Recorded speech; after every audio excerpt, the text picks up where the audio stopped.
Chapter 11. The Nautilus. Captain Nemo rose. I followed him.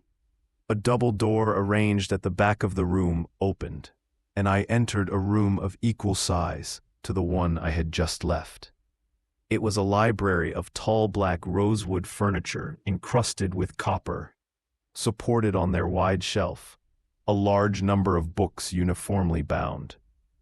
It followed the outline of the room and ended at their lower part with vast divans upholstered in brown leather, which offered the most comfortable curves of light.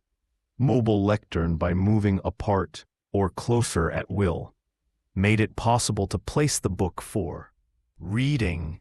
In the center stood a vast table covered with brochures, between which appeared some newspapers already old.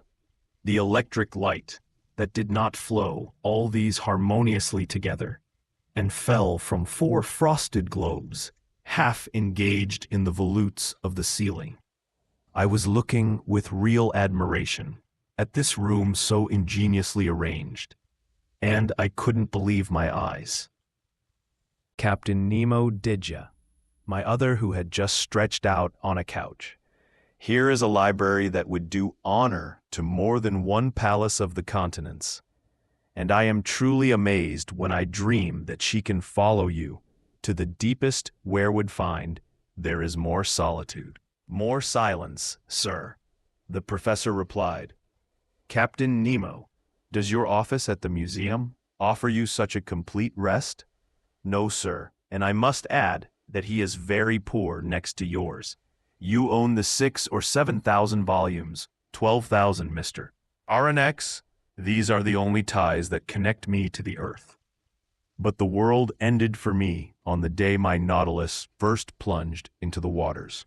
Today there I bought my last volumes, my last brochures, my last newspapers, and since then I want to believe that humanity has neither thought nor written its books. Sir, the professor are besides at your disposal, and you can use them freely.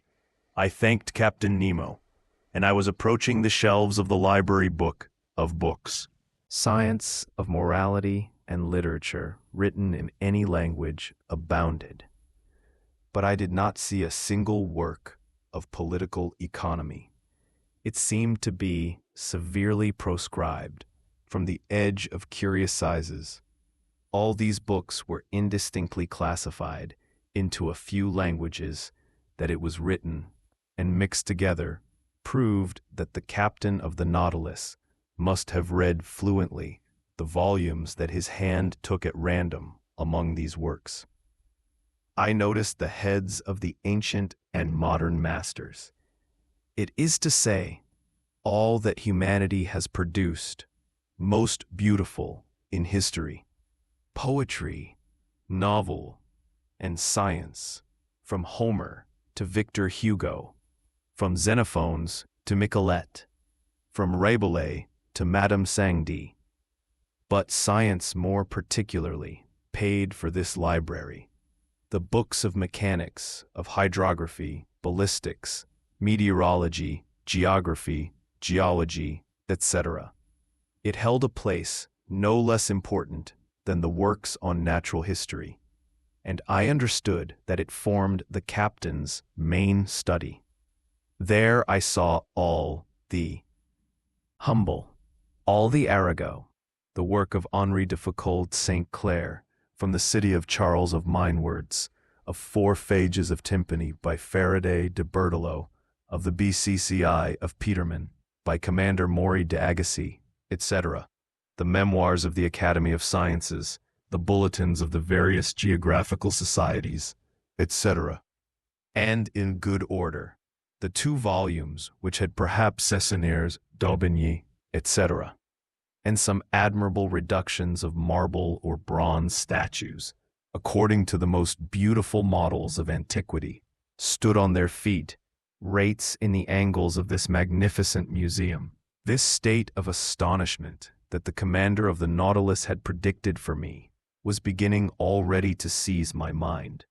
Mr. the Professor says, then, this strange man, You will excuse the without embarrassment with which I receive you, and the mess that reigns in this living room.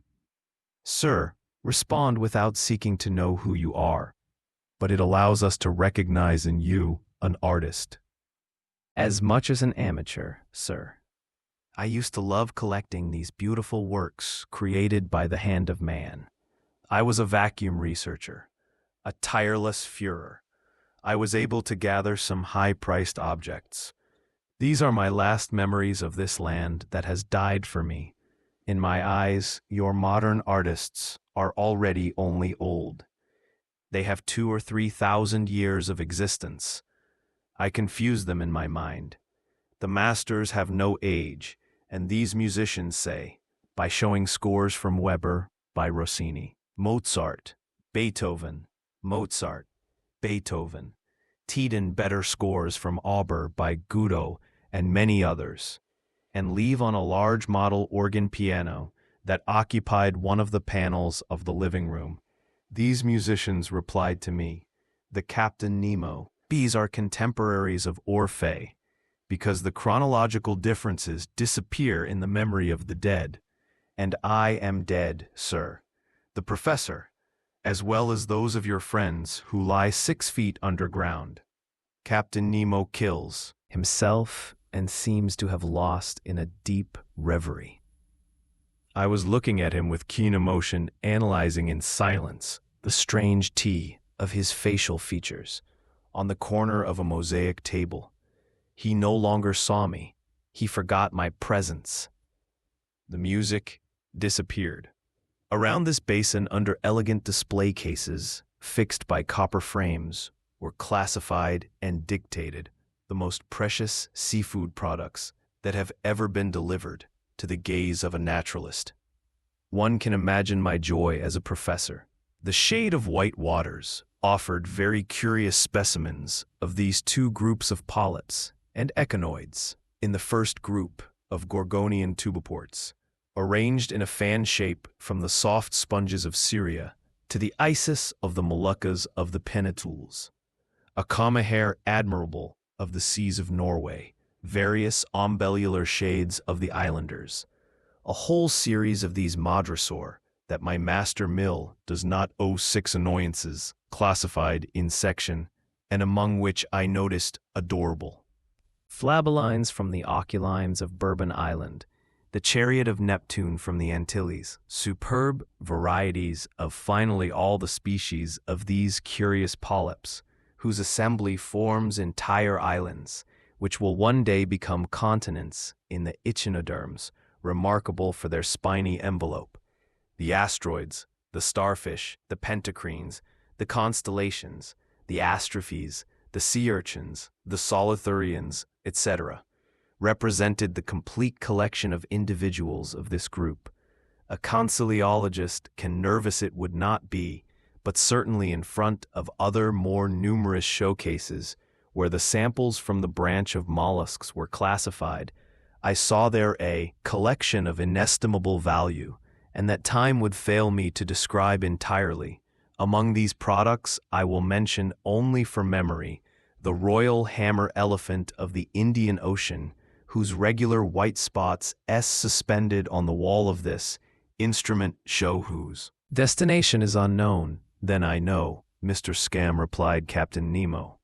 I told you that you would be free on my board, and therefore no part of the Nautilus is forbidden to you, so you can visit it in detail, and I will gladly be your guide. I don't know how to thank you, sir, but I will not abuse your complacency.